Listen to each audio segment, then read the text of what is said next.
Hey, it's Erin. Did you know there are specific exercises that you should never do? I'm just kidding. I would never tell you that. But there are people online who label certain exercises as bad and tell you should never do them. I think that this type of thinking, it eliminates nuance. We have different goals, we have different preferences. There are different reasons why someone would pick a specific exercise, and of course, there are injuries that we have to train around.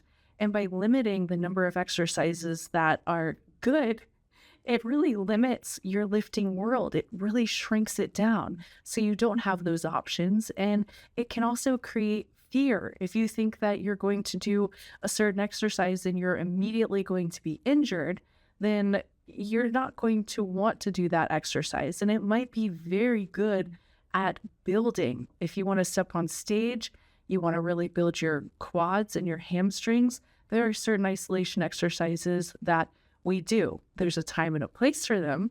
And in this video, we're going to go through that. We're going to do a full leg workout of exercises that the internet says you should never do. And I'll explain why this is not necessarily the case, things we can do to modify them to make them even better, and ways that you can do them safely. So without further ado, let's go break some rules in the gym. Our first exercise is the Smith machine squat. Now, it's said that this leads to lazy technique. You don't have to use stabilizers, and it can put too much pressure on the knees due to the fact that you're working in a fixed plane.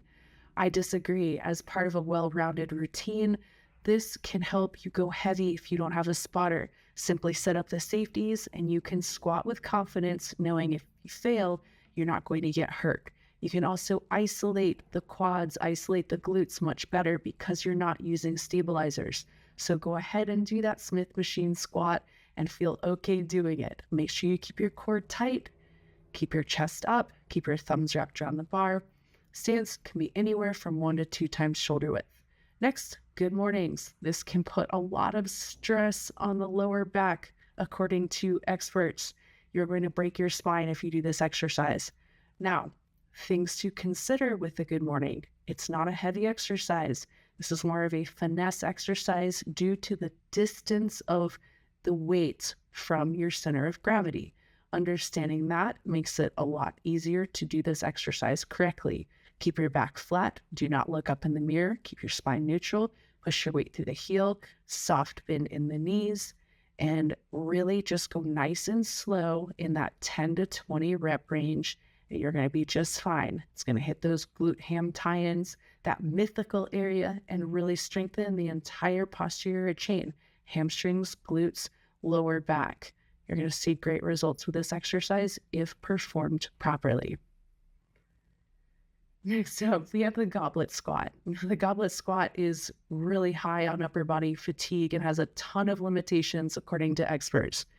Now, I've seen people holding this dumbbell in the opposite direction, parallel to the floor. Of course, it's going to be harder to hold.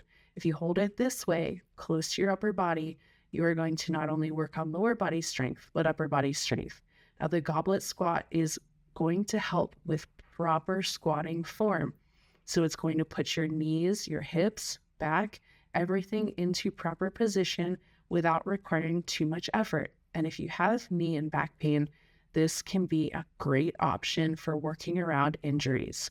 Just remember to keep feet 1 to 2 times shoulder width, push your weight through the heels, keep that dumbbell close to your body. Next, moving on to leg extensions. Experts say that this open chain exercise puts too much stress on the knees. Now, it can stress the knees if you're going as a primary mover. This is a second degree exercise, meaning that it can be used for pre-exhaustion or it can be used later on in the workout. We're going to go again in that 10 to 20 rep range. We're going to go nice and slow. We're going to go relatively light and work on getting good quality reps, feeling a burn. We're not going to go and do the whole stack here. This is when you cause a lot of problems with knees. So there's exercise use and there's exercise abuse. If you're using this exercise to build your quads, it is excellent. Next up, leg curls. This exercise has been criticized as not being functional, causing knee strain, and saying that hamstrings just don't isolate in real life. This may be the case, but when we're looking at the function of hamstrings, we're looking at hip extension and knee flexion. This is a knee flexion exercise, so we must get knee flexion at some point to help build those hamstrings. And just like the leg curls, if you're sticking to that 10 to 20 rep range, going later on in the workout with them and really focusing on executing and not going too heavy, getting more reps in, quality reps, then you're going to go a long way towards really building hamstring peaks. And this can be part of a well-rounded workout program. What did you think of the workouts? Are there exercises in here that you perform that are considered off limits? If so, let me know in the comments below. It's important to know that there's a time and a place for everything. And when it comes to training, focusing on the basics is going to go a long way. You want to make sure that you have enough variety in your training as well to ensure that there aren't any holes in your physique or holes in the movement patterns. So for example, you don't always want to do Smith machine squats. You want to do some free weight squats, maybe some cable stuff, go on the machines.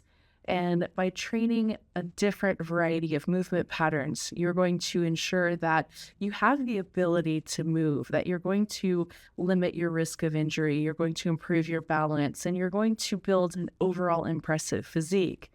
And this is really important. And this is why I think it's great to have an encyclopedia of exercises that you can choose from, because there's a time and a place for everything. Let me know what you think in the comments below. And if you get tired of programming your own workout routines, I do have some 90-day programs for home and gym that are ready to go and based on progression. I'll leave a link in the description below. That's it for this time. Until next time, train smart, train hard, and have fun, y'all.